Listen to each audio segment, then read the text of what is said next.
ஒவ்வொரு மூலிகைக்கும் ஒவ்வொரு மருத்துவ குணம் உண்டு. இன்றைக்கு டாக்டர் கௌதமன் அவர்கள் எந்த மூலிகைகளின் பயன்பாடுகளை நம்மிடையே பகிர்ந்து கொள்ள வந்திருக்கிறார் என்பதை கவனிக்கலாம். நிகழ்ச்சியில் அடுத்த பகுதியாக வரவிருப்பது பல்லாண்டு வாழ்ந்திட. அன்பான கலைஞர் தொலைக்காட்சி நேயர்களுக்கு என்னுடைய இனிமையான காலை வணக்கங்கள். இன்னைக்கு நம்ம பார்க்கக்கூடிய தாவரத்துடைய பெயர் வனதுர்கி அப்படின்னு சொல்லக்கூடிய ஒரு பெரு மரவகை தாவரம். இந்த வனதுர்கியுடைய காய்கள் பார்த்திங்கன்னா பார்ப்பதற்கு நம்மளுடைய கடுக்காயுடைய காய்களைப் போலவே தோற்றமளிக்கும். அதனால தான் கடுக்காய் விளையக்கூடிய பகுதிகளில் இந்த வனதுர்கி மரத்தை அதிகமாக பார்க்கலாம். கடுக்காயுடைய காய்களுக்கு பதிலாக இந்த வனதுர்கியுடைய காய்கள் கலப்படம் செய்யப்படுவதை நம்ம நிறைய பார்க்கலாம். மருத்துவ ரீதியாக பார்த்திங்கன்னா இந்த வனதுர்கிக்கும் கடுக்காய்க்கும் நிறைய வித்தியாசங்கள் உண்டு. உதாரணத்துக்கு சொல்லணும்னா, கடுக்காயுடைய சூர்ணத்தை நம்ம சாப்பிடும்போது அது ஒரு சிறந்த மலமிளக்கி.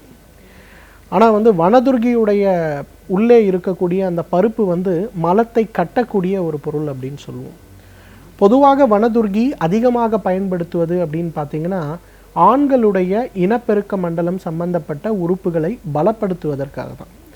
அதுலேயும் குறிப்பாக பார்த்திங்கன்னா நிறைய ஆண்களுக்கு இன்றைக்கு இந்த ப்ரீமெச்சூர் எஜாக்குலேஷன் அப்படின்னு சொல்லுகின்ற ஒரு தொந்தரவு, உடலுறவு ஆரம்பித்த உடனேயே அவர்கள் உடலில் இருக்கக்கூடிய சக்தி வெளிவந்துவிடக்கூடிய ஒரு தொந்தரவு இருக்கிறது.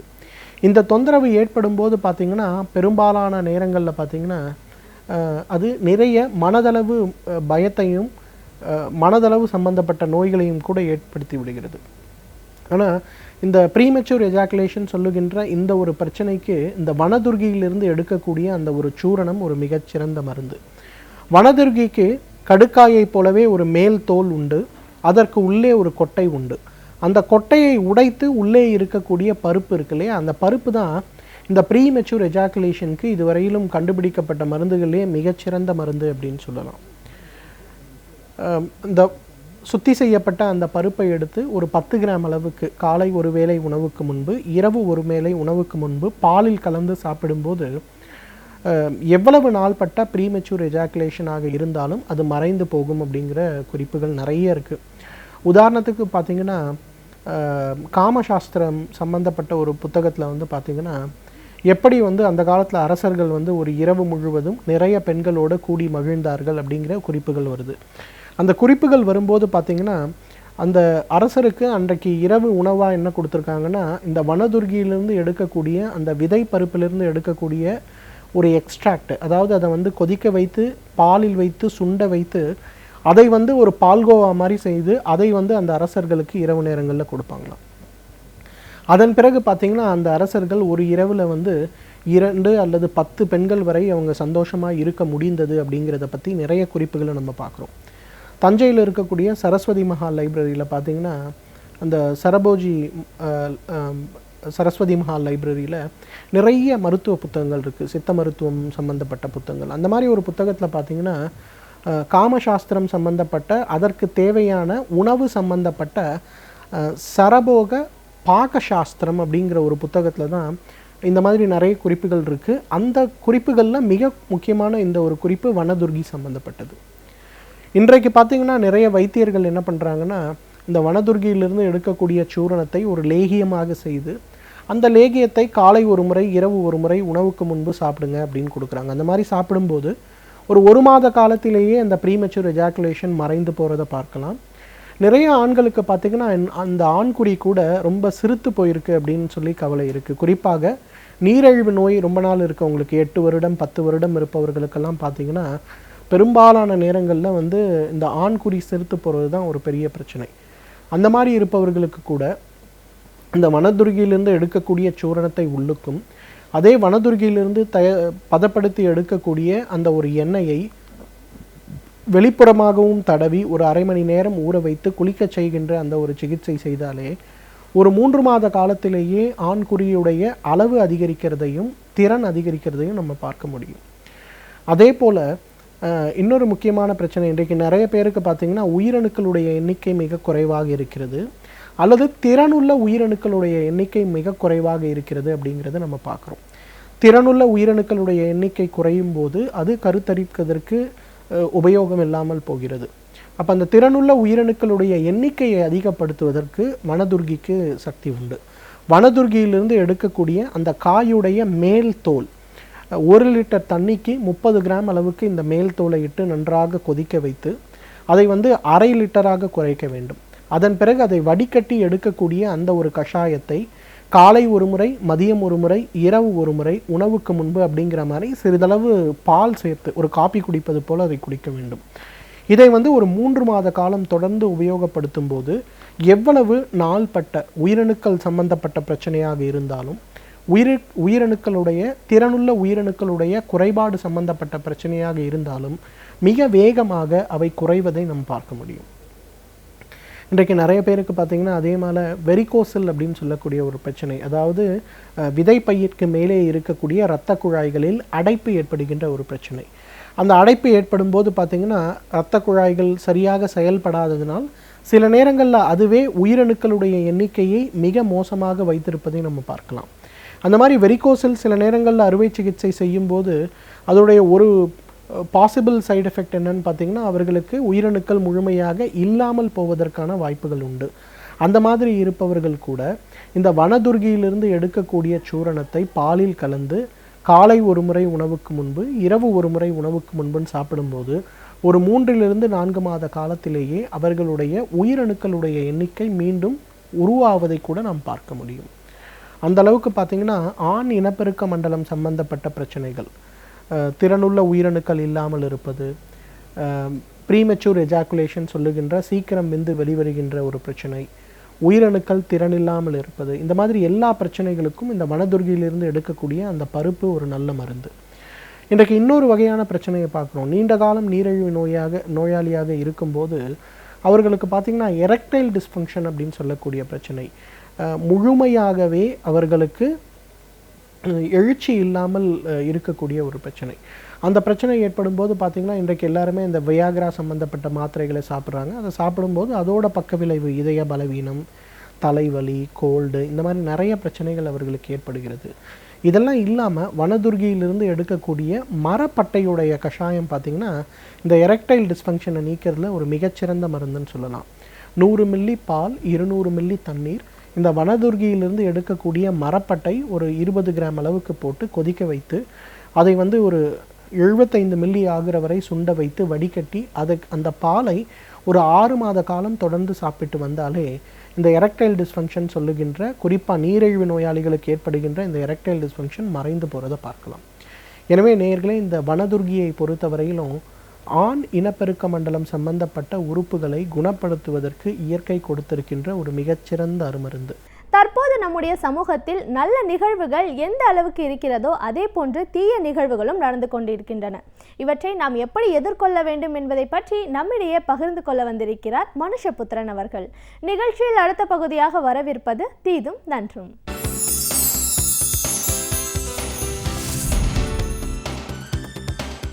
வணக்கம் நண்பர்களே, இன்னும் ஒரு இனிய காலை பொழுதில் தீதும் நன்றும் நிகழ்ச்சியில் உங்களை சந்திப்பதில் மிக்க மகிழ்ச்சி அடைகிறேன்.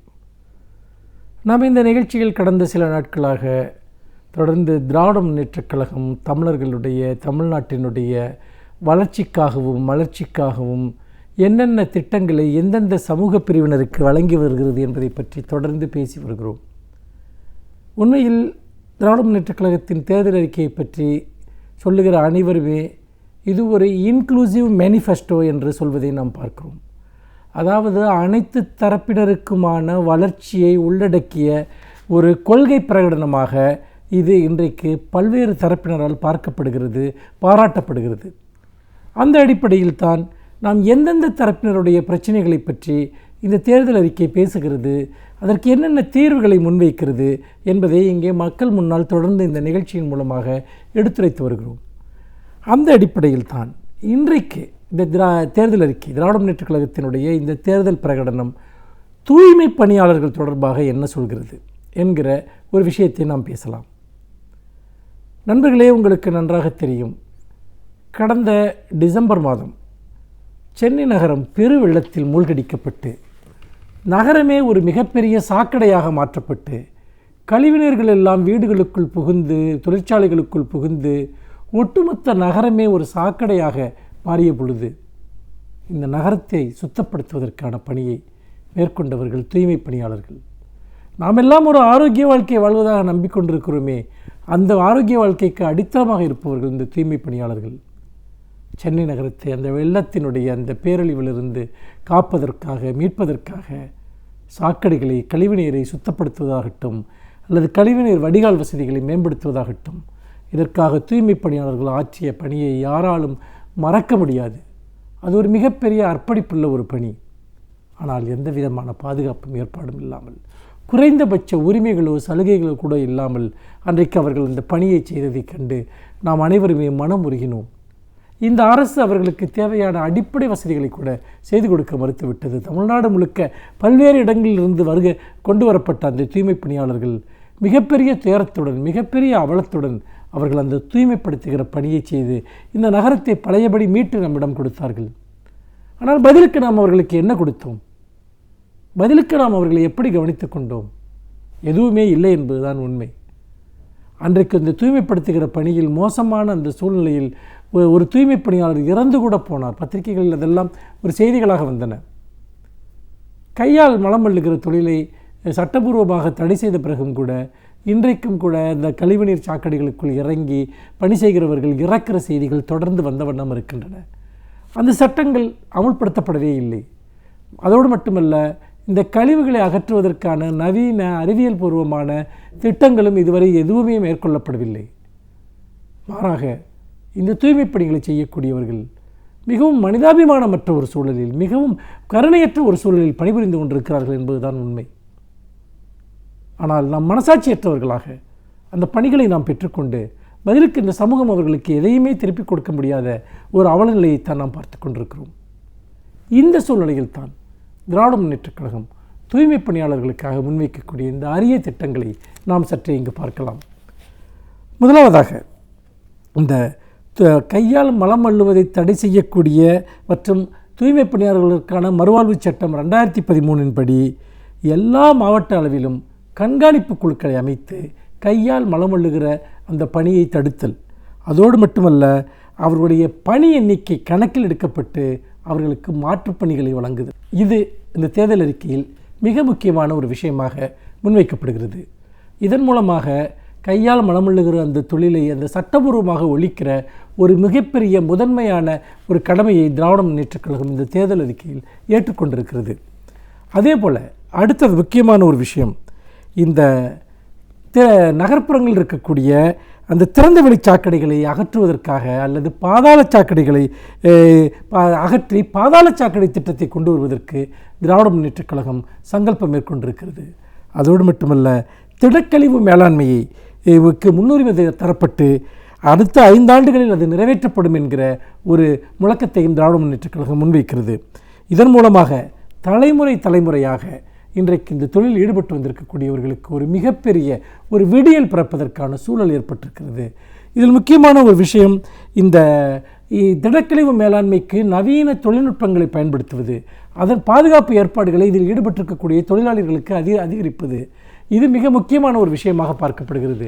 அப்படி பார்க்கிற போது அத்தகைய ஒரு பணியில் ஈடுபட்டிருக்கக்கூடியவர்களுக்கு இது எல்லாவற்றையும் மாற்று தொழில்நுட்பத்தை கொண்டு வருவதன் மூலமாக அவர்களுடைய மனித உரிமைகள் பாதுகாக்கப்படுவது மட்டுமல்ல, மனித கௌரவமும் பாதுகாக்கப்படுவதற்கான ஒரு சூழலை திராவிட முன்னேற்றக் கழகம் உருவாக்கும் என்று இந்த தேர்தல் வாக்குறுதியில் சொல்லப்பட்டிருக்கிறது.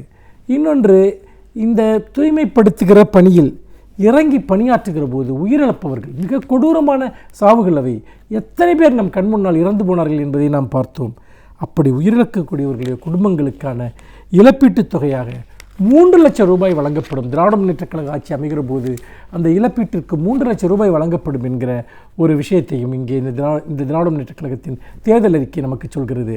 அதே போல் வாரம் ஒரு நாள் அனைத்து தூய்மை பணியாளர்களுக்கும் விடுமுறை அளிக்கப்படும் என்கிற ஒரு முழக்கமும் இந்த தேர்தல் அறிக்கையில் முன்வைக்கப்பட்டிருக்கிறது. அந்த வாக்குறுதியின் அடிப்படையில் ஒருவேளை அவர்கள் பணிபுரிய நேரிட்டால், ஏனென்றால் அது ஒரு அத்தியாவசிய தேவைகளில் ஒன்றாக அது மாறிவிட்ட ஒரு சூழலில் அப்படி அவர்கள் பணிபுரிய நேரிட்டால் அதற்கான ஓவர் டைம் கட்டணம், அந்த ஊதியம் அது அவர்களுக்கு வழங்கப்படும். கூடுதல் பணி நேர கட்டணம் அவர்களுக்கு வழங்கப்படும் என்கிற ஒரு வாக்குறுதியும் இந்த தேர்தல் அறிக்கையில் தூய்மை பணியாளர்களுக்காக சொல்லப்பட்டிருக்கிறது.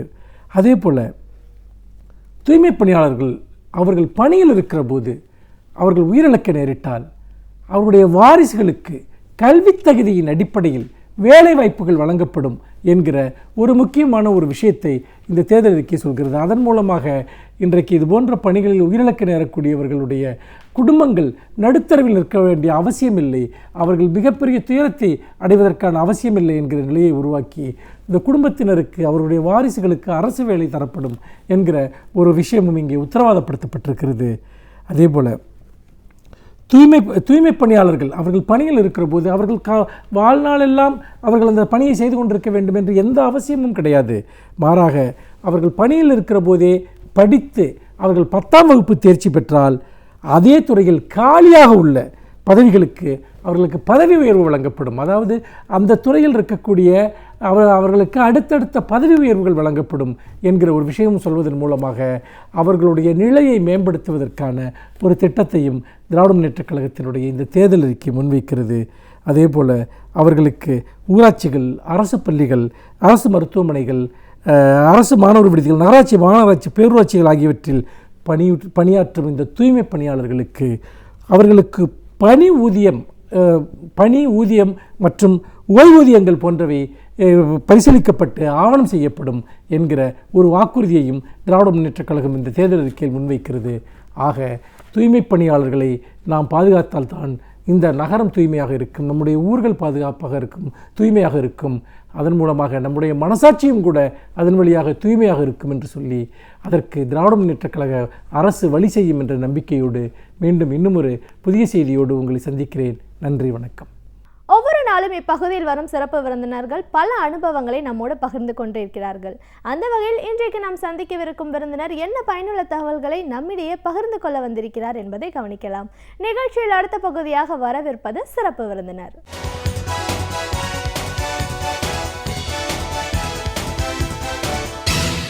வணக்கம் நேயர்களே, விடியலேவா நிகழ்ச்சியின் சிறப்பு விருந்தினருக்கான நேரம் இது. இன்றைய சிறப்பு விருந்தினர் சமூக சமத்துவ படை கட்சி தலைவர் திருமதி சிவகாமி IAS. தேர்தல் வரக்கூடிய இந்த சூழல்ல திமுக தலைமையிலான கூட்டணியில ஒரு அங்கமா இருக்கிற இந்த கட்சியோட செயல்பாடுகளும் திமுக தலைவர் கலைஞர் அவர்களோட தேர்தல் அறிக்கையும் தலித் சமுதாய மக்களோட மேம்பாட்டுக்காக தலைவர் அவருடைய பணிகள்னு பல விஷயங்களை இன்னைக்கு நாம அவங்க கிட்ட கேட்டு தெரிஞ்சுக்கலாம். வணக்கம் மேடம். வணக்கம். சமூக சமத்துவ படை கட்சி தலைவரா முதல்ல எங்க நிகழ்ச்சிக்கு இங்க வரவேற்கிறோம் மேடம். நன்றி. தேர்தல் நெருங்கக்கூடிய இந்த சூழல்ல பல கட்சிகளும் கூட்டணி கட்சிகளை பத்தி அறிவிச்சிருக்காங்க. இப்போ தலைவர் கலைஞர் அவர்கள் தேர்தல் அறிக்கையை வெளியிட்டிருக்காரு. இந்த சூழல்ல திமுக கூட்டணி கட்சி தலைவர் அப்படிங்கிற முறையில இந்த தேர்தலை நீங்க எப்படி பாக்குறீங்க? தலைவர் கலைஞர் அவர்கள் தலித் சமுதாய மக்களுக்காக செய்த பணிகள் போது ஒவ்வொரு காலகட்டத்திலையும் ஆட்சியில் இருக்கும் போதும் எந்த மாதிரியான நலத்திட்டங்கள் உருவாக்கப்பட்டது, அதெல்லாம் செயல்பாட்டில் இருந்துச்சு. கடந்த இந்த 5 ஆண்டு கால அதிமுக ஆட்சியில தலித் சமுதாய மக்கள், சிறுபான்மையினர் எந்த அளவுக்கு பாதிப்புக்கு உள்ளாயிருக்காங்க, ஒரு மாற்றம் தேவை அப்படிங்கறத நம்ம ஏன் வலியுறுத்தி சொல்ல வேண்டிய அவசியத்துல இருக்கும்?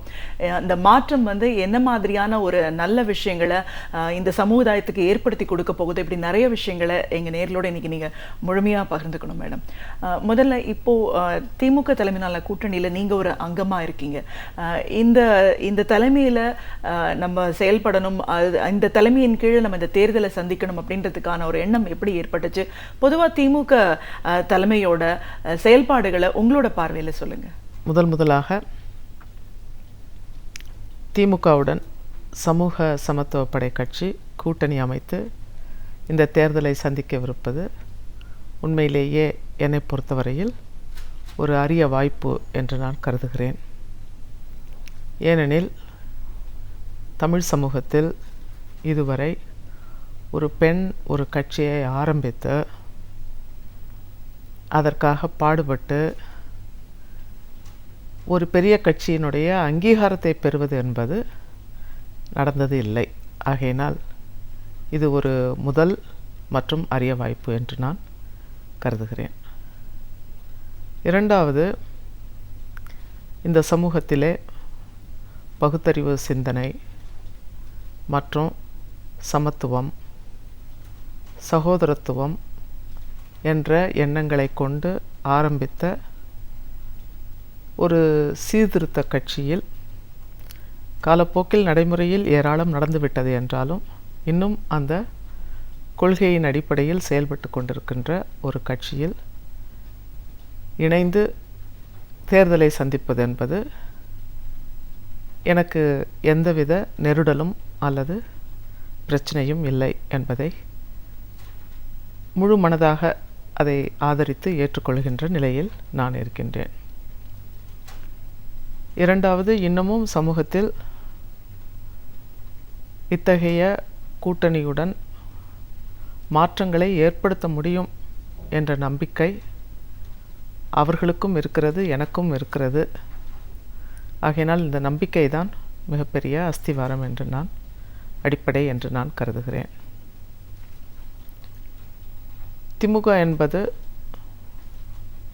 ஆரம்ப காலகட்டத்திலிருந்து பெரிய அளவிலே தமிழகம் முழுவதும் பரந்துபட்ட ஒரு அமைப்பாகும். ஒவ்வொரு கிராமத்திலும் அதனுடைய தொண்டர்கள், நிர்வாகிகள் ஏராளமாய் இருக்கின்றார்கள். இந்த கட்சியுடன் இணைந்து செயல்படும் பொழுது என்னுடைய கருத்துக்களும் அவர்களுக்கு சென்று சேரும் என்பது இன்னொரு பெரிய வாய்ப்பு என்று நான் கருதுகிறேன். அதாவது பூவோடு நாருக்கும் இணைந்து எப்படி அது ஒரு மாலையாக ஆகிறதோ அதை போன்ற ஒரு இணைப்பு என்று நான் கருதுகிறேன். இன்னொன்று, உதயசூரியன் சின்னத்தில் போட்டியிட்டாலும் கூட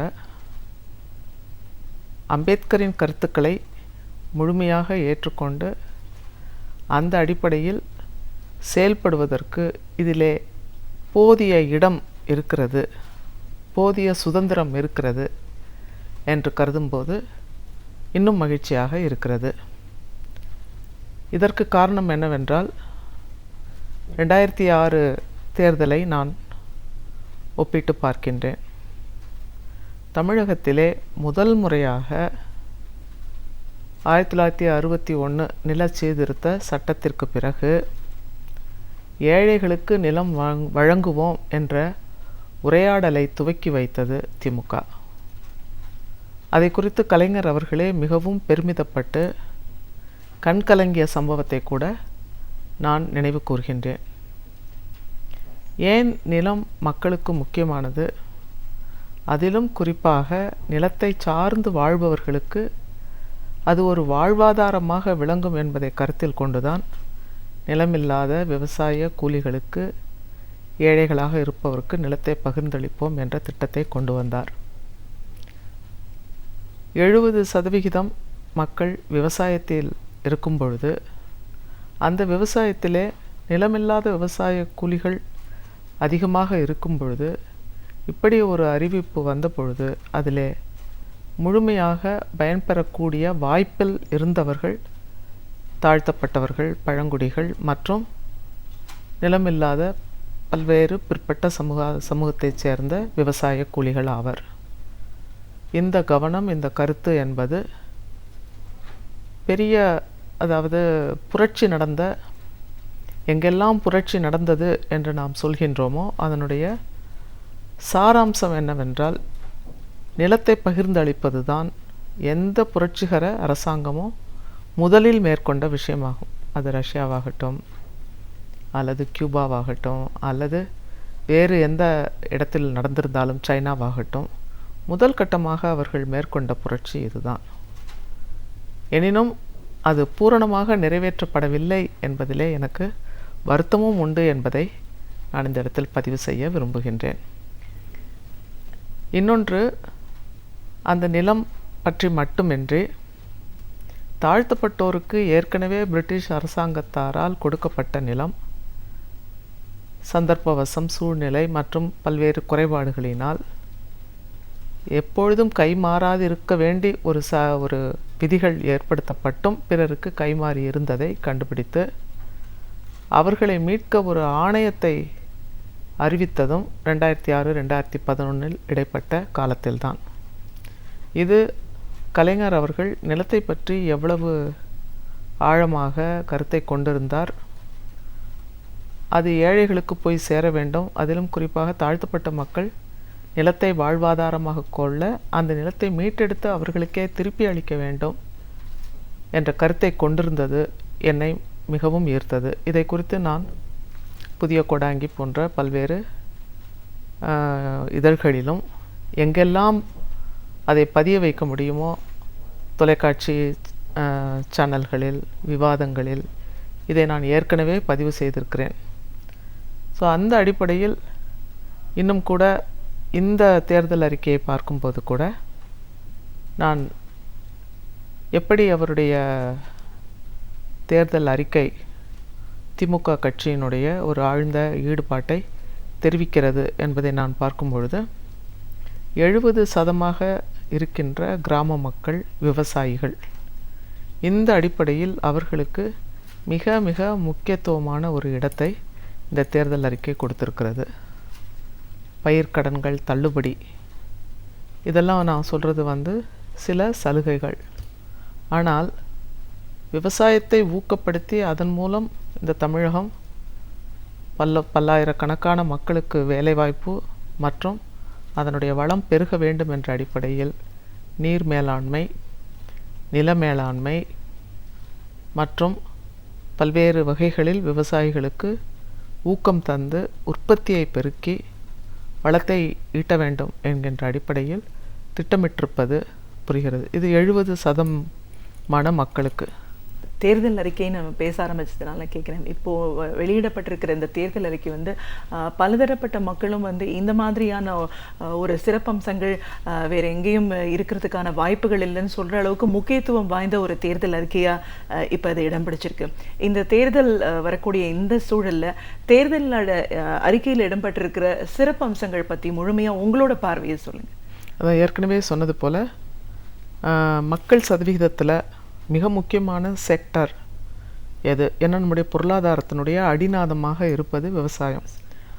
அதை நீங்கள் டச் பண்ணலைன்னா நீங்கள் தொழில் வளர்த்தி அபிவிருத்தி கொண்டு வேலைவாய்ப்பை ஏற்படுத்தி கொடுத்தாலும் இந்த அடிப்படை இல்லாவிட்டால் அது சிறந்து விளங்க முடியாது. அதனால் அடிப்படையிலே மிகவும் ஆர்வம் எடுத்து அதற்கான ஒவ்வொரு விஷயத்தையும், உதாரணமாக கரும்பு, நெற்பயிர், தோட்டக்கலை உள்ளது, பணப்பயிர், அப்புறம் பயிர்க்கடன், மோட்டார் பொருத்துவதற்கு விவசாயிகளுக்கு 10,000 ரூபாய், இப்படி பல்வேறு விஷயங்களே, மண் வளம், மண் அரிப்பு, அதில் சொல்லப்படாத விஷயங்களே இல்லை. ஸோ எல்லா விஷயங்களும், அதாவது ஒரு 50-60 ஆண்டு காலமாக தமிழகத்தில் உள்ள விவசாயம், அதனுடைய மாற்றங்கள், நவீன தேவை, இயற்கை விவசாயம் உள்ளிட்ட பல்வேறு அம்சங்களை ஆய்வு செய்து அந்த ஆய்வின் அடிப்படையில் ஒவ்வொன்றைக்கும் நுணுக்கமாக அதை செம்மையாக நடக்கும் வகையில் திட்டமிட்டு தயாரிக்கப்பட்ட ஒரு தேர்தல் அறிக்கை என்பதில் எந்தவித இது ஒரு பெரிய சிறப்பம்சம். அதைவிட சிறப்பு வாய்ந்தது என்னவென்றால், முதல்ல அழிவிலிருந்து மக்களை பாதுகாக்க வேண்டும். மதுவிலக்குன்னு பார்த்திங்கன்னா ரொம்ப நாளாக மக்கள் போராடிட்டு இருக்காங்க. அரசாங்கத்துக்கிட்ட இருந்து எந்த விதமான ஒரு பாசிட்டிவ் ரெஸ்பான்ஸ் வரவே இல்லை. அதுவும் சசி பெருமாள் இறந்ததுக்கு பிறப்பு கூட ஒரு கருணையான ஒரு எண்ணம் ஏற்படலை.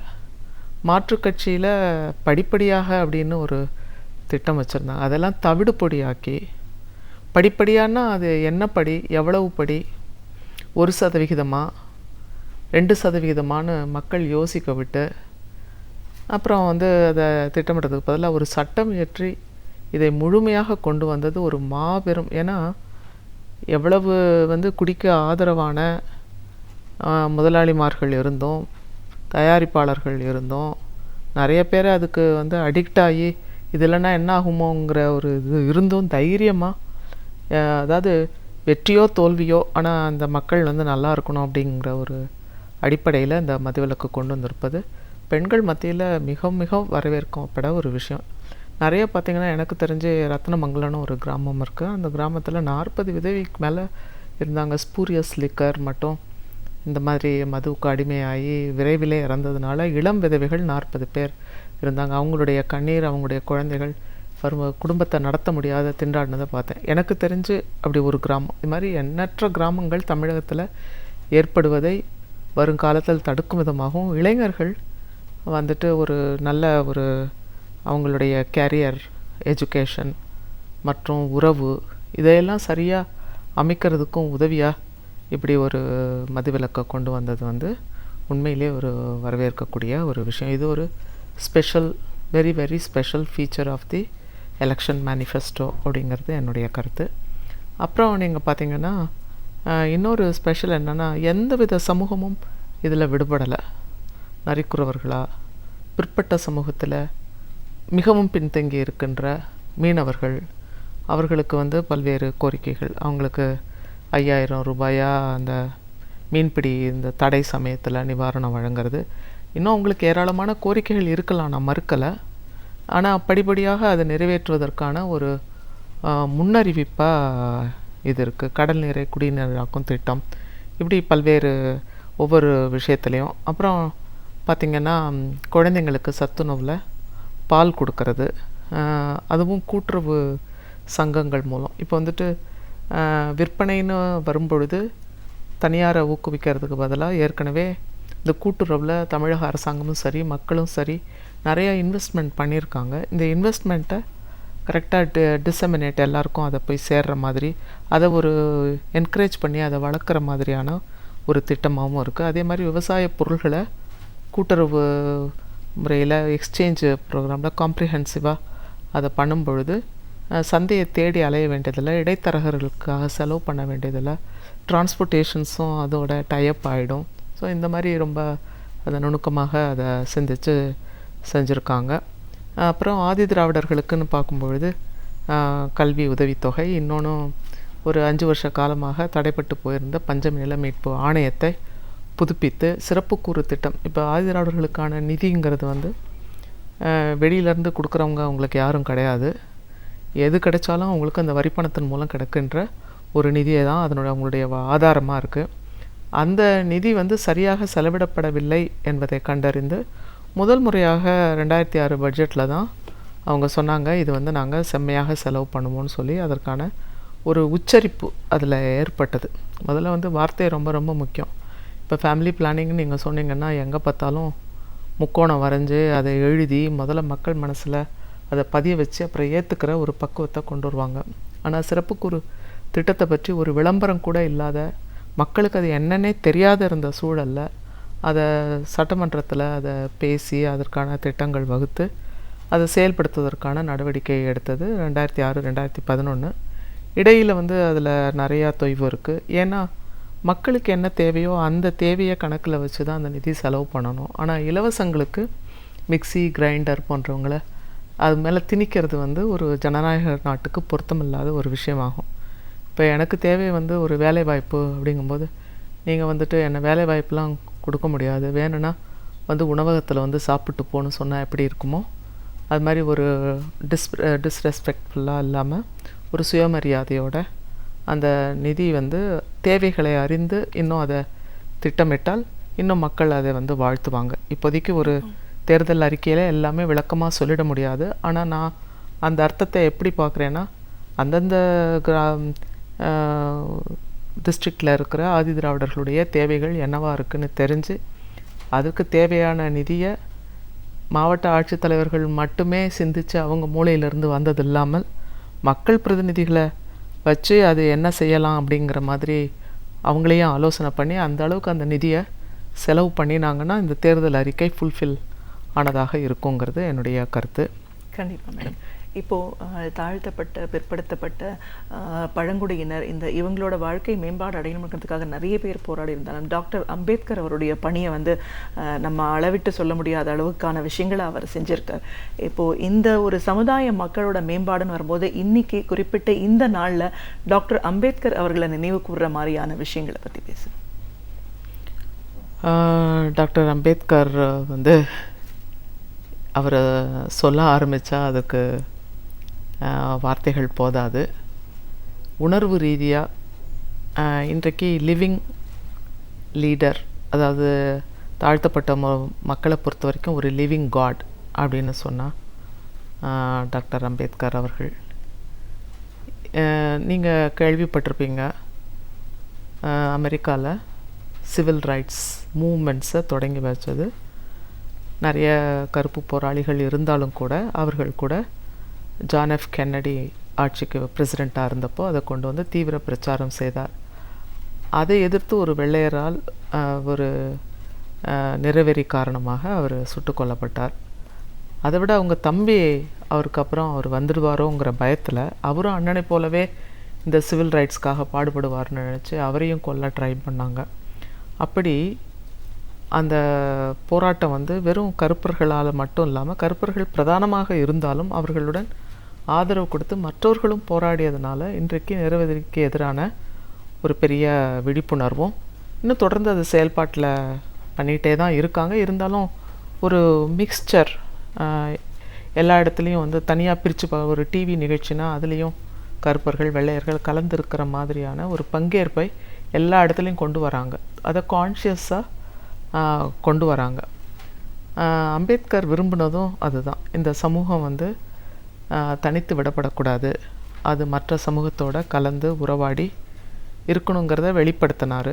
அதே சமயத்தில் வந்து இன்னொன்று வந்துட்டு பகுத்தறிவு விவாதங்கிறத வந்து புத்திசம் மூலமாக அவர் அதை தாழ்த்தப்பட்ட மக்கள் ஏற்றுக்கொண்டு அதன் பிரகாரம் செயல்படணும் அப்படிங்கிறதுல பாடுபட்டார். இன்னொன்று வந்து செப்பரேட் செட்டில்மெண்ட்டுங்கிற ஒரு பிரிட்டிஷ் காலத்தில் ஒரு மனு கொடுத்து தாழ்த்தப்பட்ட மக்களுக்கு நிலம் வழங்குவது, அந்த நிலத்தை பாதுகாப்பது, அவர்களுக்கு வாழ்வாதாரம் வழங்குவது போன்றதை அதை அவர் வந்து சீரியஸாக இது பண்ணியிருக்காரு. கல்வி, வேலைவாய்ப்பு, இவற்றில் ரிசர்வேஷன், இது மூலமாக பெரிய ஒரு இன்றைக்கு சமூகத்தில் தலித் மக்கள் முன்னேறி ஓரளவுக்கு இருக்காங்கன்னா அதுக்கு இந்த கல்வி, வேலைவாய்ப்பில் ரிசர்வேஷன் என்பது, ஒதுக்கீடு என்பது மிக முக்கிய பங்கை ஆற்றியிருக்கிறது. தத்துவ ரீதியாக அவர் செயல்பட்டதை, அவர் சொன்னதை, கான்ஸ்டிடியூஷனில் அவர் ஏற்படுத்தியதை நடைமுறைப்படுத்துறது என்பது இன்னொரு மிக மிக முக்கியமான விஷயம். ஸோ அந்த ட்ரேசஸ் எல்லாமே இப்போ செட்டில்மெண்ட்டுங்கிறது ஏழைங்களுக்கு நிலம் அப்படிங்கிற ஒரு பாலிசியாக எமர்ஜ் ஆகிருக்கு. அதுபோல் கல்வி, வேலைவாய்ப்புங்கிறது இன்றைக்கி அது கல்வி வேலைவாய்ப்பில் சலுகைகள், ஸ்பெஷல் ட்ரைனிங், ஸ்கில் ட்ரைனிங், இந்த மாதிரி இன்னும் வரணும், வந்துக்கிட்டே இருக்குது. ஸோ அதனால் இன்னும் அதிகமாக செய்ய வேண்டியதும் இருக்குங்கிறது அந்த சமயத்தில் நம்ம மறந்துட வேண்டியதில்லை. ஆனாலும் இந்த ப்ராசஸ் இருக்குது பாருங்களேன், இது வரைக்கும் ஒரு 50 ஆண்டு காலம் அந்த ப்ராசஸில் ஒரு அப்வர்டு மொபிலிட்டி, தொடர்ந்து முன்னேறிக்கொண்டே போகுதல் அப்படி தான் இருக்கே தவிர ஒரு ரிவர்ஷன் இல்லை. ரிவர்ஷன் வந்து சில இடங்களில் அரசியல் காரணங்களுக்காக அவங்க வந்து மக்களை வந்து கரப்ட் பண்ண முயற்சித்தாலும் தாழ்த்தப்பட்ட மக்கள் அம்பேத்கருடைய தலைமையை ஏற்றுக்கொண்டு அதை தொடர்ந்து அதற்கு அகெயின்ஸ்டாக போராடி வந்திருக்காங்க. அதை தலைவர்களும் முக்கியமான தலைவர்கள்லாம் கண்டனம் செய்யணும். அதில் வந்து நம்ம கலைஞர் அவர்கள் தொடர்ந்து இதை கண்டித்தும் வந்திருக்கின்றார். ஸோ அதனால் அம்பேத்கரனுடைய செயல்பாடுகளை தமிழகத்தில் நிறைவேற்றுவதில், தொடர்ந்து நிறைவேற்ற கொண்டிருப்பதில் கலைஞருடைய பங்கு மிக மிக முக்கியமானது என்று நான் கருதுகின்றேன். அவர் தொடர்ந்து இன்னும் அதை செய்ய வேண்டும் என்பதும் எங்களுடைய வேண்டுகோளாக இருக்கிறது. தாழ்த்தப்பட்ட சிறுபான்மையினர், ஏழை மக்கள் எந்த அளவுக்கு ஒரு பாதிப்புக்கு உள்ளாயிருக்காங்க இந்த ஆண்டுகளில்? முதல்ல கேபினட், அந்த கேபினெட்டில் போதிய முக்கியத்துவம் தலித் மக்களுக்கு தரப்படுவதில்லை. அவர்களுக்கு தரப்படுகின்ற துறை என்பது அதிமுக ஆட்சியில் எப்பவும் வந்து ஆதிராட நலத்துறை மட்டும்தான், இன்னொரு ஏதாவது ஒரு உதிரியாக கொடுப்பாங்க. மற்றபடி அவங்களுக்கு the junior most minister and access. இப்போ முதலமைச்சர், அமைச்சர் வந்து முதலமைச்சருக்கு கொண்டு போய் என்னென்ன விஷயங்கள் இருக்குது, இதை நீங்கள் செஞ்சு கொடுங்க, எங்களுடைய துறை வாரியாக இதை சமர்ப்பிக்கிறோம், அல்லது மக்களுடைய பிரதிநிதியாக இருந்து செயல்படுகிறோன்ற பேச்சுக்கே இடமில்லை. ஏன்னா அந்த நெருக்கமோ அணுக்கமோ இதுவரைக்கும் எக்ஸிபிட் ஆகவே இல்லை. மக்கள் அதை நேராக கண்கூட பார்க்கவே இல்லை. ஒன்று அது என்னென்னா சொல்கிறேன்னா, போஸ்டிங் வந்து ஸ்பீக்கர் போஸ்ட்டு, இட்ஸ் ஓகே. பட்டு மக்களுக்கு என்ன, அது எப்படி மக்களுக்கு ப்ரோக்ராமாக கன்வெர்ட் ஆகுது, இதுதான் முக்கியம். அமைச்சர் பதவி கொடுத்தா மட்டும் போகாது, அது மக்களுக்கு எப்படி ப்ரோக்ராமாக கன்வெர்ட் ஆகுது, அவருடைய பங்கு என்ன அப்படின்னு பார்த்திங்கன்னா, அதிமுகவில் தாழ்த்தப்பட்ட மக்களுடைய பங்கு என்பது மினிஸ்டீரியல், அதாவது மினிஸ்டர்ஸ் லெவலில் ரொம்ப ஒன்றும் இல்லைன்னு சொல்கிற அளவுக்கு தான் இருக்குது. ஒன்று. ரெண்டாவது பார்த்திங்கன்னா வன்கொடுமை. ரொம்ப சீரியஸான ப்ராப்ளம்ஸ் எல்லாம் கடந்த 5 ஆண்டுகளில் நடந்தது. அதில் வந்து இளவரசன் படுகொலை, தர்மபுரி 268 வீடுகள் எரிக்கப்பட்டது. நான் இன்றைக்கி ஹெலிகாப்டரில் அவங்க வந்து ஏறி பிரச்சாரம் பண்ணுறாங்க. ஆனால் அதே ஹெலிகாப்டர் வந்து தர்மபுரிக்கு போகிறதுக்கு எவ்வளோ நேரம் ஆயிருந்திருக்கும்? ஒரு அரை மணி நேரம் ஆயிருந்திருக்கும். நான் இது முக்கியம்னு கருதுகிறேன். அவங்க வந்து யாருக்கும் சார்பு நிலை எடுக்க வேண்டியதில்லை. ஒரு முதல்வராக இருந்து தீர விசாரித்து கோர்ட்டில் அந்த தண்டனை அவங்க கொடுக்கட்டும். ஆனால் முதல்வருங்கிற அடிப்படையில் பாதிக்கப்பட்டவர்கள் யாரோ அவர்களை சென்று பார்க்கும் பொழுது அது ஒரு சைக்கலாஜிக்கல் ஹீலிங் கொடுக்கும், அவங்களுடைய வேதனையை தீர்த்து வைக்கும். சரி, முதல்வர் அம்மா வந்து எங்களை வந்து பார்த்துட்டு போனாங்க அப்படிங்கும்பொழுது எதிர்த்தரப்பினர் யார் அவங்கள தாக்குதல் நடத்தினாங்களோ அவங்களுக்கு ஒரு அச்சுறுத்தல் அல்லது மறைமுகமான ஒரு அச்சுறுத்தல் ஏற்படும். அதை தர விரும்பலை. அவங்க தொடர்ந்து அதை வந்து என்ன பண்ணுறாங்க, அதை ஆதரிக்கிற மாதிரி அவங்க என்ன பண்ணாங்கன்னா பேசாமல் இருக்காங்க. அதுதான் ரொம்ப ரொம்ப வருத்தமாக இருந்தது. நீங்கள் ஒன்றுமே செய்ய வேண்டாம் பாதிக்கப்பட்டவங்களுக்கு. அதை வந்து அவங்களுக்கு வீடு, அவங்களுக்கு எரிக்கப்பட்ட வீடுகளை திரும்பி வாங்குறதுக்கு தாழ்த்தப்பட்ட இயக்கங்கள் கோர்ட்டில் போய் கேஸ் போட்டு வாங்க வேண்டியதாச்சு. ஒரு சட்டப்பிரகாரம் சாதாரணமாக கிடைக்க வேண்டியதை கூட இவங்க போய் கோர்ட்டில் போயிட்டு செலவு பண்ணி, இன்றைக்கி நானே வந்து தர்மபுரியிலேருந்து பாத யாத்திரை வந்தேன். 8 நாள் மக்களை அழைச்சிக்கிட்டு வெயிலில் நடந்து வரோம். ஏன் அந்த மாதிரி கஷ்டமெல்லாம் கொடுக்குறீங்க? அது வந்து ஆட்டோமேட்டிக்காக செய்ய வேண்டியதை சட்டத்தில் இடம் இருக்குது. நீங்களும் வந்து தாழ்த்தப்பட்ட மக்கள் ஓட்டை வாங்கி தான் வர்றீங்க, உங்களுக்கும் அந்த கடமை இருக்குது. அப்போது தேர்தல் சமயத்தில் ஓட்டு வாங்கினா போகிறோம், மீதி சமயத்தில் அவங்களுடைய நலனை கண்டுக்க வேண்டியதில்லை அப்படின்னு நீங்கள் இருந்தீங்கன்னா அந்த அறியாத மக்கள்ங்கிற ஒரு அவங்க மேலே ஒரு சவாரி, குதிரை சவாரி தான் அது. அதுதான் நான் வந்து தருமபுரி விஷயத்தில் ரொம்ப கண்கூடாக பார்த்து ரொம்ப வேதனைப்பட்ட ஒரு விஷயம். அதே மாதிரி மரக்காணம். அப்புறம் வந்து அந்த தலைவர்கள் மேலே நடவடிக்கை எடுக்கிறாங்க, ஆனால் வேறு விஷயத்துக்காக எடுக்கிறாங்க. தாழ்த்தப்பட்ட மக்கள் மேலே அட்டூழியம் பண்ணதுக்காக அவங்க நடவடிக்கை எடுக்கலை. இது ஒன்று. அப்புறம் கோகுல்ராஜ் வழக்கு, அப்புறம் விஷ்ணு பிரியா, இப்படி தொடர்ந்து இந்த 5 ஆண்டுகளில் சம்பவம் நடக்கிறதுக்கு வந்து அரசாங்கம் வந்து தடுப்பு நடவடிக்கைகளை, அதற்கான பிரச்சாரங்களை, இப்போ நான் வந்து ஒருத்தர் வந்து பிரச்சாரம் பண்ணிகிட்டு போகிறாரு, கலப்பு திருமணத்தை நாங்கள் வந்து ஆதரிக்க மாட்டோம், வெட்டுவோம் குத்துவோம்னு சொல்கிறாரு. சரி, அவர் ஜாதி ரீதியாக பேசிகிட்ருக்காரு. ஆனால் அரசாங்கத்தில் கலப்பு திருமணம் வந்து ஒரு கொள்கையாக இருக்குது, நீங்கள் நடைமுறைப்படுத்துகிற ஒரு திட்டமாக இருக்குது. இந்த திட்டத்துக்கு எதிராக, இந்த நடைமுறைக்கு எதிராக, சமூக கலப்புக்கு எதிராக வன்முறையை தூண்டுகிற அளவில் ஒரு பேசியிருக்கும் பொழுது அதை கண்டித்து ஒரு அறிக்கையாவது வெளியிட வேண்டிய ஒரு நிர்பந்தம் அரசாங்கத்துக்கு இருக்குது. ஆனால் நீங்கள் பார்த்திங்கன்னா ராமநாதபுரம் துப்பாக்கிச்சூடு நடந்தப்போ உங்களுக்கு தெரியும், 6 பேர் இறந்தாங்க. அது முடிஞ்சோடனே அவங்க வந்து சட்டமன்றத்தில் அந்த வாசிக்கிற அறிக்கையை பார்த்து எங்களுக்கெல்லாம் ரொம்ப ரொம்ப வேதனையாச்சு. என்னென்னா, ஒரு பையன் வந்து ஏதோ வாசகம் எழுதியிருந்தான், அதை வந்து வன்முறையை தூண்டுவதாக இருந்தது, அதனால் இது நடந்தது. அதாவது அதை ஜஸ்டிஃபை பண்ணுறாங்க ஒரு அறிக்கையில். சரி, அவங்க ஒரு வாசகம் எழுதினது தவறுதலாக எழுதிட்டாங்க, அவர் தண்டிக்கப்பட வேண்டியவர், அவர் கொல்லப்பட்டுட்டார், அந்த பையனை கொன்னுட்டாங்க, அதுக்கப்புறம் நடந்தது இந்த கலவரம். இப்போ அதை ஜஸ்டிஃபை பண்ணி பேச வேண்டிய அவசியம்லாம் என்ன? அப்போ அவங்க கிளியராக அவங்கள சப்போர்ட் பண்ணுறவங்க யார், அவங்கள இயக்கிறவங்க யார், அவங்களுக்கு சாதகமாக முதல்வர் அவர்கள் பேச வேண்டிய நிர்பந்தம் இருக்குது.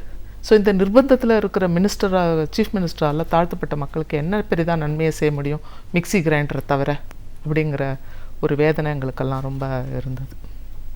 கண்டிப்பாக மேடம், இதை பேசுகிற ஒவ்வொரு முறை திமுக ஆட்சி நடைபெற்றிருக்கிற காலகட்டத்தில் தாழ்த்தப்பட்ட சிறுபான்மையினர், பழங்குடியினர் இவங்களோட வாழ்க்கை மேம்பாட்டுக்காக என்ன மாதிரியான ஒரு திட்டங்கள் உருவாக்கப்பட்டு செயல்பாட்டில் இருந்துச்சு? தான் சொன்னேன், ஏழைகளுக்கு நிலம் இருந்தது. அப்புறம் பின்தங்கிய, அதாவது காலி பின்னடைவு காலி இடங்கள் வந்து பூர்த்தி செய்கின்றதுக்கான ஒரு ஜிஓ வெளியிடப்பட்டது. ப்ளஸ் வந்து சமத்துவபுரம் என்று சமூக கலப்புக்கான நடவடிக்கைகளில் அது ரொம்ப முக்கியமானது. அதுக்கப்புறம் பள்ளிக்கூடங்கள், விடுதிகள் இதையெல்லாம் படிப்படியாக தேவைக்கேற்ப கட்டி கொடுத்தது. அப்புறம் வந்துட்டு பஞ்சமி நிலையத்தை மீட்பதற்காக ஆணையம் அமைத்தது. வன்கொடுமைக்கு எதிரான ஆய்வு நமது தளபதி மு.க. ஸ்டாலின் அவர்களுடைய தலைமையில் நடந்தது. ஆனால் அது வருஷந்தோறும் நடந்திருந்தா இன்னும் நல்லா இருந்திருக்கும். ஒரே ஒரு வருஷம்தான் நடந்தது. ஏன்னா சட்டப்பிரகாரம் பார்த்தா ஒவ்வொரு வருஷமும் அந்த மாதிரி ஒரு ஆய்வு நடந்திருக்கணும்னு இருக்குது. ஒரு முறையாவது அது ஆரம்பித்த நாள்லேருந்து 1989 தளபதி நடத்துகிற வரைக்கும் ஒருத்தருமே அதை நடத்துனதில்லை. அவர் தலைமையிலேயாவது நடந்ததே அப்படிங்கிற சந்தோஷம் இருக்குது. ஆனால் இனி வரும் காலையில் அது வருஷந்தோறும் நடந்ததுன்னா அது ஒரு ப்ரிவென்டிவாக இருக்கும். அது என்னென்னா, இந்த மாதிரி யாரும் ஒருவேளை தவறாக நடவடிக்கை எடுக்கிறாங்க, அந்த சட்டத்தில் தவறுதலாக புகார் கொடுத்து வெஞ்சன்ஸ் பழி வாங்குறாங்க அப்படிங்கிற குற்றச்சாட்டெல்லாம் அந்த ஆய்வு நடத்தினா அது போயிடும். அந்த ஆய்வும் போது தெரிஞ்சிடும்ல அது உண்மையான வழக்கா பொய் வழக்கா, ஏன் தேங்கியிருக்கு, அவங்க சாட்சிகள் அப்பியார் ஆனாங்களா இல்லையா, நீதி நிர்வாகத்தில் ஏதாவது தாமதம் இருக்கா, அந்த தாமதத்தை களையறதுக்கு என்ன நடவடிக்கை, காம்பன்சேஷன் ஒழுங்காக போய் சேர்ந்ததா சேரலையா, இந்த மாதிரியான முறையாக அதை முதலமைச்சர் தலைமையில் ஒரு ஆய்வு நடந்தால் இதை நம்ம குறைக்கிறதுக்கான வாய்ப்பு இருக்குது. அந்த அடிப்படையில் முதல் தடவையாக அது நடந்ததுங்கிறதுல ஒரு மகிழ்ச்சி. இது போல் நிறைய விஷயங்களை நம்ம சொல்லலாம். இப்போ குறிப்பாக சொல்லணுன்னா, ஒன்று இப்போ கூட அந்த நிலத்தை சீர்திருத்தத்தில் இன்னும் கொஞ்சம் நடவடிக்கை எடுத்து அந்த பஞ்சமி நிலத்தை விரைவில் மீட்டு தர்றதுக்கான நடவடிக்கை தேர்தல் அறிக்கையில் சொல்லப்பட்டிருந்தாலும் அதற்கான ஸ்டெப்ஸு உடனே ஏற்படுத்தினா நல்லாயிருக்கும். இன்னொன்று 100 நாள் வேலை திட்டத்தில் 50 நாள் தமிழக அரசாங்கம் சைடில் இருந்து கூடுதலாக கொடுக்கறது பெண்கள் மத்தியிலையும் குறிப்பாக தாழ்த்தப்பட்ட, ஏன்னா அவங்க தான் விவசாய கூலிகளாக இருக்காங்க, தினக்கூலி அடிப்படையில் இருக்காங்க. சில நாள் வேலை கிடைக்கும், வேலை கிடைக்காது. இப்போ இந்த உத்தரவாதமான 150 வேலை நாளுங்கிறது அவங்களுக்கெல்லாம் ஒரு பெரிய ரிலீஃபாக இருக்கும். இது உண்மையிலே பாராட்டுக்குரிய ஒரு விஷயம். நிச்சயமா மேடம். சமூக சமத்துவ படை கட்சி தலைவர் அப்படிங்கிற முறையிலையும் திமுக தலைமையிலான கூட்டணியில் அங்கம் வகித்திருக்கிறவர் அப்படிங்கிற ஒரு முறையிலையும் இந்த தேர்தலை நீங்கள் எப்படி பார்க்குறீங்க? திமுக தலைமையிலான கூட்டணி மூலமாக இந்த தேர்தலை சந்திக்கிறதுனால மக்களுக்கு என்ன மாதிரியான ஒரு விஷயங்களை கொண்டு போய் சேர்க்க முடியும்னு நீங்கள் நினைக்கிறீங்க? தலைவர் கலைஞர் அவருடைய தேர்தல் அறிக்கை எப்படி இருக்குது? இந்த 5 ஆண்டு கால அதிமுக ஆட்சியில் தாழ்த்தப்பட்ட சமுதாய மக்கள் எந்த அளவுக்கு ஒரு பாதிப்புக்கு உள்ளாயிருக்காங்க, அதெல்லாத்துக்கும் மாற்றம் வேணும் அப்படின்னும் போது என்ன மாதிரியான ஒரு நடவடிக்கைகள், யார் தலைமையிலான ஒரு அரசு வரணும் அப்படின்னு உங்களோட கருத்துக்கள் அனைத்தையும் எங்களோட நீங்கள் முழுமையாக பகிர்ந்ததுக்கு நன்றி மேடம். தேங்க்யூ.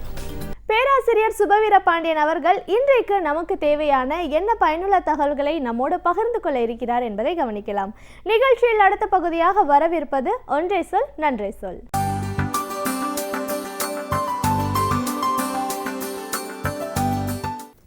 அனைவருக்கும் வணக்கம்.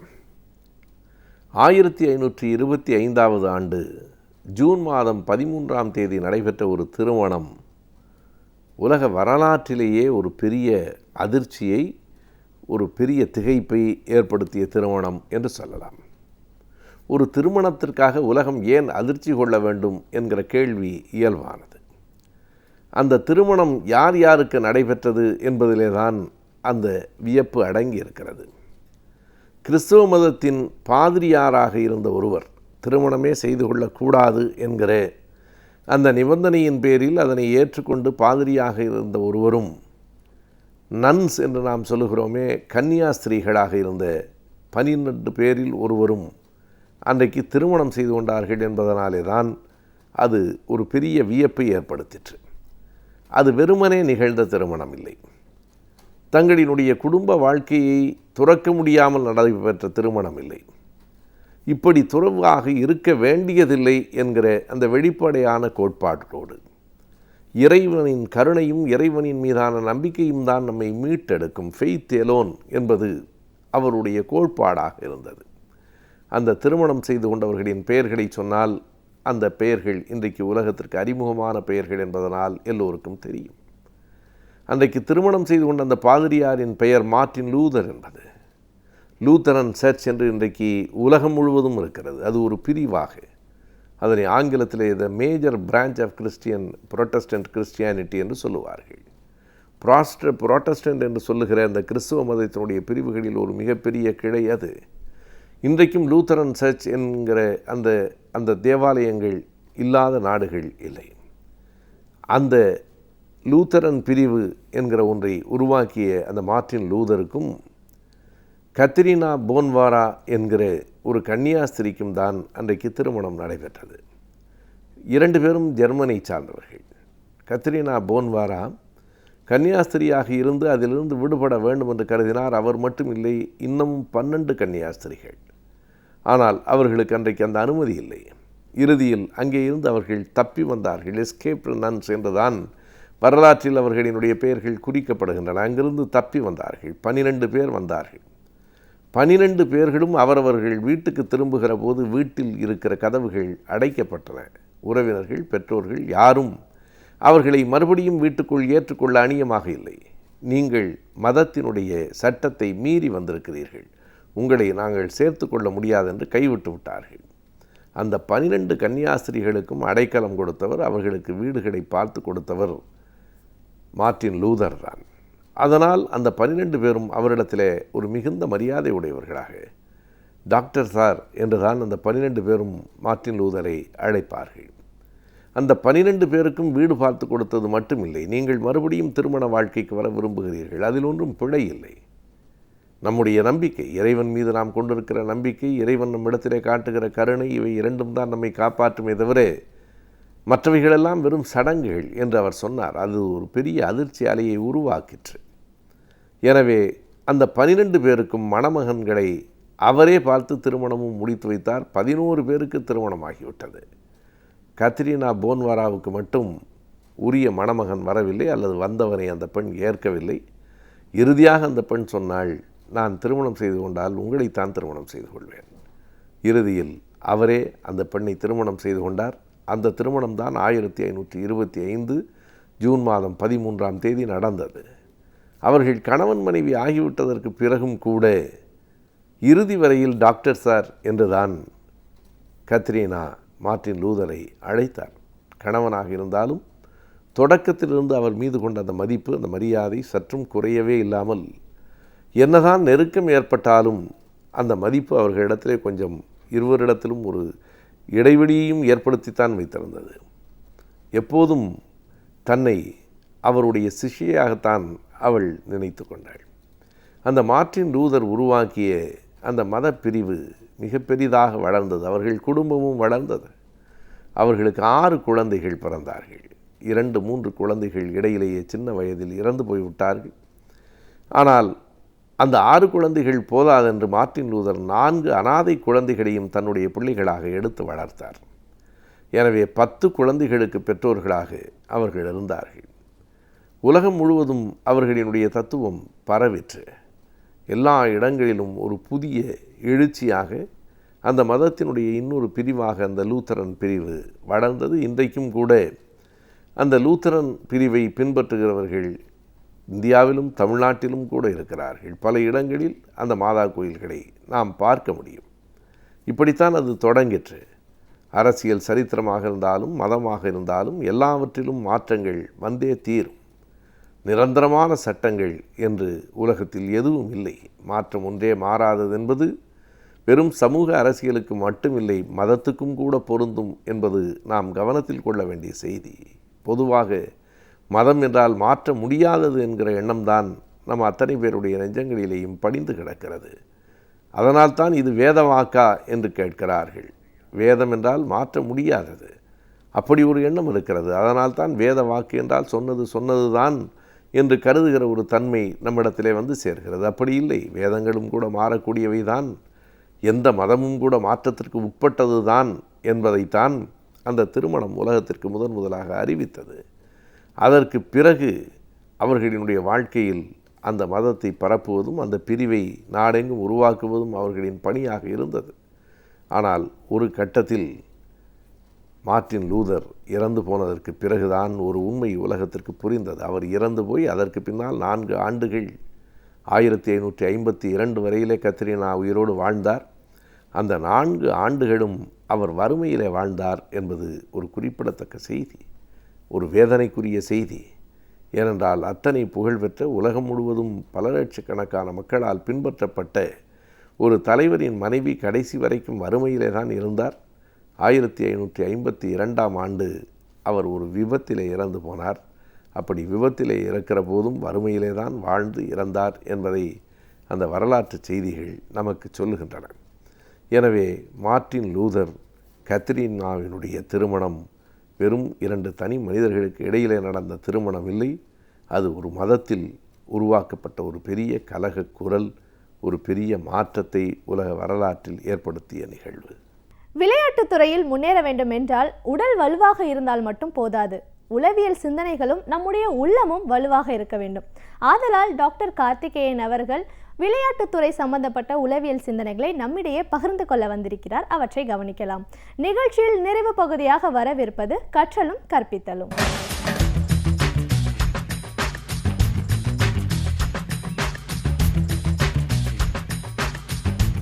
ஸ்போர்ட்ஸ் சைக்காலஜி, விளையாட்டு உளவியல், இதை பற்றி தொடர்ந்து பேசிக்கிட்டு இருக்கோம். விளையாட்டு உளவியலால் விளையாட்டுக்காரர்களுக்கு மட்டுமில்லை நமக்கும் நன்மை அப்படிங்கிறத பற்றி சொல்லிக்கிட்டு இருந்தேன். விளையாட்டு என்பது இந்த ஆரம்ப காலத்துலேருந்தே மனுஷனுக்கு ஒரு சிக்கலான நேரத்தில் உடலும் மனமும் ஒரு என்ன சொல்கிறது, ஏதோ ஒரு சிக்கல் இருக்கிறப்போ அதிலேருந்து மீண்டு வருவது என்பதே ஒரு பெரிய ஒரு ஆனந்த தர விஷயம். உயிருக்கு பயந்து ஓடுறது, உணவுக்கு தேடி ஓடுறது, உணவுக்குள்ளே போட்டி யார் அதிகம் சாப்பிட்றதுங்கிறது, இதுவாக வேட்டையாடுறது, இது எல்லாமே ஆட்டங்கள் தான். இந்த ஆட்டங்களோட ஒவ்வொரு வகை தான் இதெல்லாம். ஸோ அன்றிலிருந்து இவ்வளோ தூரம் நாகரிக மனிதன் ஆனதுக்கப்புறம் கூட நம்மளுக்கு விளையாட்டு தேவைப்பட்டுக்கிட்டே இருக்குது. ஏன்னா உடலில் இருக்கக்கூடிய அந்த வன்முறை உணர்வு குறையணும் அப்படின்னா மனதில் இருக்கக்கூடிய வன்முறை உணர்வு உடல் வழியாகத்தான் குறைய முடியும். ஸோ உடம்பின் மூலமாக எல்லாம் எவ்வளவோ இருக்குது கோபம். விளையாடுறப்ப பார்த்தீங்கன்னா விளையாடி முடிஞ்சவங்க ஒரு தியானம் பண்ண மாதிரி தான் வெளியில் வருவாங்க. வேர்த்து விறுவிறுத்து சந்தோஷமாக வரப்போ தூக்கம் மட்டும் நல்லா வரல, மனசு நல்லா சுத்தமாயிடுது. இன்றைக்கு என்னை பொறுத்த வரைக்கும் சமூகத்தில் நடக்கக்கூடிய பல அசம்பாவிதமான சம்பவங்களுக்கு காரணம் அடிப்படையான நம்முடைய பள்ளி கல்வியில் உடற்பயிற்சியும் மனதை எளிமையாக்கி சுகமளிக்கக்கூடிய விளையாட்டுகளை முழுமையாக அகற்றிவிட்டது தான் காரணம். இருக்குது, இல்லைன்னு நான் சொல்ல வரல. ஒரு கிளாஸ் பிடி கிளாஸ்னு வச்சுருக்காங்க. ஆனால் முன்னளவு கொடுத்த அளவுக்கு இப்போது இதில் முக்கியத்துவம் கிடையாது, இடம் கிடையாது. எல்லாருக்கும் மார்க் வாங்கணுங்கிற எண்ணம் வந்துடுச்சு. அதை தவிர பண்ணுறது எல்லாமே வேஸ்ட்டுங்கிற மாதிரி ஒரு எண்ணம் வந்துடுச்சு. கிராமப்புறங்களில் கொஞ்சம் இடமாவது இருக்குது, இங்கே பார்த்தீங்கன்னா நகரங்களில் அதுவும் கிடையாது. எந்த இடத்துலையும் பள்ளிக்கூடங்களில் பெரிய அளவு கூட கிடையாது, மைதானம் கிடையாது. அதனால் சில பேருக்கு மட்டும் அப்படின்னு ஆயிடுச்சு. எல்லாருக்கும் விளையாட்டுங்கிற நிலைமை போய் சில பேருக்கு அதையும் ஒரு ஏதோ தொழிலாவோ இல்லை அவங்களுடைய இதுவாக வாழ்க்கை லட்சியமாகவோ இருக்கிறவங்களுக்கு மட்டும்தான் விளையாட்டை ஆனந்தத்துக்காக விளையாட்டுக்காக விளையாடலாம் அப்படிங்கிற நிலை மாறிட்டுருக்கு. ரொம்ப ஒரு துரதிருஷ்டமான ஒரு விஷயம் அது. ஏன்னா விளையாட்டுங்கிறது ரொம்ப முக்கியமான விஷயம். குழந்தைகளுக்கு உடலையும் மனதையும் இருக்கக்கூடிய இறுக்கங்களை தளர்த்து கொள்வதற்கு விளையாட்டை போல் ஒரு சிறந்த விஷயம் எதுவுமே கிடையாது. 1 மணி நேரம் விளையாண்டு அதற்கு ஒரு முடிவுக்கு பின்னாடி இருக்கக்கூடிய உணர்வு அப்படிங்கிறது ரொம்ப முக்கியமான விஷயம். இன்றைக்கி எல்லாருமே இந்த ஸ்ட்ரெஸ்ஸுன்னு பேசுகிறாங்க இல்லைங்களா, மன இறுக்கம்னு சொல்லிட்டு. விளையாண்டு பாருங்கள், எல்லா மன இறுக்கமும் தானாக போயிடும். ஏதோ ஒரு விளையாட்டு, உடல் சார்ந்த விளையாட்டு, அதுவும் நீங்கள் வீடியோ கேம்ஸ் விளையாட ஜாஸ்தி இருக்கம் தான் வரும். வீடியோ கேம்ஸ் முழுக்க மன விளையாட்டு, உடலுக்கு வேலை இல்லாமல் போயிடுது. உளவியல் எங்கே தேவைப்படுதுன்னா உடலும் மனமும் கலந்து விளையாடக்கூடிய விளையாட்டுகளில் தான் என்னது முழுமையாக இருக்குது. அதனால தான் சொல்கிறேன், எல்லா இடத்துலையும் தொடர்ந்து அவர்கள் செய்வது என்னென்னா அவங்க எல்லோரும் ஒரு சைக்காலஜிஸ்ட் கிட்ட கண்டிப்பாக ஒன்று ஒரு ட்ரைனிங்காக இல்லாட்டி கவுன்சிலிங்காக இல்லை ஃபுல் டைம் கோச்சாகவோ கண்டிப்பாக இருக்காங்க. என்னுடைய ஒரு அனுபவத்தில் சொன்னாலும் பல பேர்கள் நான் பார்த்துருக்கேன். ஆரம்ப காலத்தில் அவர்களுக்கு டெக்னிக் நல்லா இருக்கும், கிரிக்கெட் விளையாட நல்லா தெரியும். கிரிக்கெட் மட்டும் எல்லா விளையாட்டுலேயும் சொல்லலாம் அது. ஆனால் அவர்களுடைய என்னன்னு கேட்டால் பிரச்சனை வேறு விதமாக இருக்கும். என்ன கேட்டால் கவனம் தப்பி போயிடும். பலருக்கு இன்றைக்கி பிரச்சனை கவனம் தப்பி போகிறது தான். அதேமாதிரி ஒரு தேக்க நிலை வந்துடும், அவநம்பிக்கை வந்துடும், விளையாட முடியுமா முடியாதான்னு சொல்லிட்டு. ரெண்டாவது விளையாட்டு ரொம்ப ஊக்கம் அதிகமாக தேவைப்படுற ஒரு விஷயம். இப்போ மீதி விஷயம்னு அப்படி கிடையாது. இந்த மார்க் வாங்கினா உங்களுக்கு இதெல்லாம் கோர்ஸ் கிடைக்கும் அப்படிங்களா, இங்கே யாரும் அப்படிலாம் சொல்ல முடியாது. நம்ம நல்லா விளையாண்டா கண்டிப்பாக செலெக்ஷன் ஆகிடும் அப்படின்னு சொல்லவே முடியாது. அதுக்கு பல விஷயங்கள் இருக்குது. அப்போ அதுக்கு ஊக்கம் தொடர்ந்து தேவைப்படுது. ஊக்கம் எல்லா நாளும் இல்லை, அந்த குறிப்பிட்ட நாளில் அவங்க சரியாக செயல்பட வேண்டிய கட்டாயம் இருக்குது. அதுதான் இங்கே ஒரு முக்கியமான விஷயம். மற்ற நாள் நல்லா விளையாண்டு கூட அந்த நாளில் அந்த ஆட்டத்தில் சரியாக விளையாடலைன்னா முழுமையாக வீணாக போயிடுது. அப்போது இத்தனை நாளாக இருக்கக்கூடிய பயிற்சியும் இத்தனை நாளாக செஞ்ச எல்லா வேலைகளும் முயற்சிகளும் எந்த இடத்துல பலனளிக்கும்னா அந்த நாளில் அந்த ஆட்டத்தில் அந்த தருணத்தில் நாம் வந்து செய்யக்கூடிய விஷயங்கள் தான். இதனால தான் உளவியலுக்கு அதிகமான அளவுக்கு அங்கே முக்கியத்துவம் இருக்குது. அவங்க வந்து என்ன களத்தில் இருக்கக்கூடிய அரை மணி நேரமோ 1 மணி நேரமோ அரை நாளோ இதுதான் அவங்களுடைய வாழ்க்கையை நிர்ணயிக்கக்கூடிய விஷயமாக போயிடுது. அப்போது இதுக்கு தயார்படுத்துதல், தன்னை தயார்படுத்தி கொள்ளுதல், தன்னுடைய மனநிலையை தயார்படுத்தி கொள்ளுதல், இதில் வேறு ஏகப்பட்ட இக்கட்டான விஷயங்கள் நடக்கும். அன்றைக்கி மழை பெய்யலாம், நம்மளோட கூட விளையாடுற ஆட்டக்காரோட மனநிலை நம்மளை பாதிக்கலாம், எதிரணியோட மனநிலை நம்மளை பாதிக்கலாம், ஆட்டக்காரரை சுற்றி இருக்கக்கூடிய அந்த என்ன சொல்லலாம் கூட்டம், எந்த ஊரில் விளையாடுறோன்னு இருக்குது இல்லையா. இப்போ நம்ம ஊரில் விளையாடுறப்போ வேறு விதமாக இருக்கும், எதிராளியோட ஊரில் விளையாடுறப்போ வேறு மாதிரி இருக்கும். ஸோ இது எல்லாத்தையும் நம்ம வந்து பக்குவத்தில் எடுத்துக்கிட்டு எது நடந்தாலும் நம்ம ஒரே மாதிரி விளையாடணும். இது முழுக்க முழுக்க மனம் சார்ந்த விளையாட்டு. டெண்டுல்கரை பற்றி அடிக்கடி சொல்லுவாங்க ஒன்று, ஏன்னா பின்னாடி விக்கெட் கீப்பர்னு ஸ்லெட்ஜிங்னு சொல்லக்கூடிய வேலைகள் செய்வாங்க. ஸ்லெட்ஜிங்னா என்னென்னாக்கா பின்னாடி நின்று அவதூறாக பேசுகிறது, இல்லாட்டி இந்த மாதிரி தவறான நடவடிக்கைகள் செய்கிறது, கிட்டத்தட்ட ஒரு சீட்டிங் மாதிரி தான் அது. சில நாடுகளில் அதை செய்கிறாங்க அதிகமாக. ஆனால் எப்போவுமே டெண்டுல்கர் வந்து நீங்கள் கோவப்பட்டு பார்க்க மாட்டீங்க. கோவப்பட்டிருந்தால் கூட முகம் செவந்து போகிற மாதிரி தெரிஞ்சால் கூட திரும்ப ஒரு வார்த்தை பேசுகிறதோ திரும்ப தகாத செயல் செய்கிறதோ என்றைக்குமே அவர்கிட்ட இருந்தது கிடையாது. இன்றைக்கி உலகத்தில் மிக மிக திறமையான அளவுக்கு இருக்கக்கூடிய ஆட்டக்காரன் அவரை சொல்வதற்கு காரணம் என்ன சொல்கிறாங்கன்னா, அவரை காட் ஆஃப் கிரிக்கெட் அப்படிங்கிறாங்க. அதுக்கு காரணம் என்னென்னு கேட்டிங்கன்னா, எந்த உணர்வு எங்கிருந்து வந்தாலும் அதை முழுமையாக மாற்றி விளையாட்டில் செலுத்துதல் அப்படிங்கிற கலையை அற்புதமாக செஞ்சுருப்பார். இப்போ பின்னாடியிலேருந்து ஒரு அவதூறாக பேசுகிறாங்க, எதிரிலேருந்து வந்து இருக்க பந்து வீசக்கூடிய ஆள் ரொம்ப மோசமாக நடந்துக்கிறாங்க, நம்ம வந்து ஆடிக்கிட்டு இருக்கிற இடத்துல வந்திருக்கக்கூடிய பார்வையாளர்களும் நம்மளை வந்து யாரும் சரியாக நடத்தலை. இப்படிப்பட்ட சூழ்நிலையிலும் அதற்கு ஒரே வழி, ஒரே பதில் என்னன்னு கேட்டிங்கன்னா, விளையாட்டின் மூலமாகவே காமிப்பது. அடுத்த பாலையும் ஒரு 4 அடிக்கிறது. அப்போ என்ன ஆகுதுன்னா, தனக்குள்ளே இருக்கக்கூடிய கோபம், தனக்குள்ளே இருக்கக்கூடிய விரக்தி எல்லாவற்றையுமே நல்ல முறையில் திருப்புவது. விளையாட்டினுடைய கடமையே இது தாங்க. விளையாட்டுங்கிறது என்னென்னா, உடல் சார்ந்த வன்முறை இருக்குது பார்த்தீங்களா, அதை வந்து உடல் வழியாகவே ஒரு நன்மைக்குரிய காரியமாக மாற்றுறது. ஒரு வேலை செய்கிறது கூடங்க, கோவம் வந்து மம்முட்டி எடுத்து வெட்டி 2 செடி வைங்க, கோவம் போயிடும். பயங்கரமாக கோவம் வருது அப்படின்னா உடல் வீட்டில் இருக்கலாம் போட்டு க்ளீன் பண்ணுங்கள், கோவம் போயிடும், வேலையும் ஆகும். அதுதான் கோவத்தோடு உட்கார்ந்துருந்தால் கோவத்தில் என்னாகனா உங்கள் உடம்பு மட்டும்தான் கெட்டு போகும், வேறு யார் உடம்பும் கெட்டு போகாது. நீங்கள் பேசுனீங்கன்னா பக்கத்தில் இருக்க உடம்பு கெட்டு போகும். ஆனால் அந்த கோவத்தை ஒரு வேலையில் செலுத்தும் பொழுது என்னாகும்னு கேட்டிங்கன்னா, அந்த வேலையும் நடக்கும், உடம்பில் இருக்கக்கூடிய கோபம், அதாவது கோபத்தினால் தூண்டப்பட்ட அத்தனை மாற்றங்கள், ரசாயன மாற்றங்கள் எல்லாமே சரி செய்யப்படும். இன்றைக்கு விளையாட்டு என்பது நான் என்ன சொல்லுவேன்னு கேட்டிங்கன்னா, வேறு தொழிலில் வேறு இலக்கோடு போகுபவர்கள் கூட அந்த தொழிலில் அந்த இலக்கில் ஜெயிக்கணும்னா விளையாட்டு அவசியம். இன்றைக்கி என்ன சொல்கிறாங்கன்னா, தொழில் செய்பவர்கள் ரொம்ப அற்புதமாக தொழில் செய்யக்கூடிய உலகத்தில் இருக்கவங்களை பார்த்திங்கன்னா அவர்களுக்கு விளையாட்டு பின்னணி இருக்குங்கிறாங்க, விளையாட்டில் ஆர்வம் இருக்கிறாங்க. படிப்பை விட விளையாட்டு முக்கியம், தொழில் வெற்றி பெற அப்படின்னு ஒரு சமீபத்திய ஒரு ஆய்வு குறிப்பு சொல்லுது. விளையாடுங்கள், விளையாடுங்கள், வெற்றி பெறுங்கள்.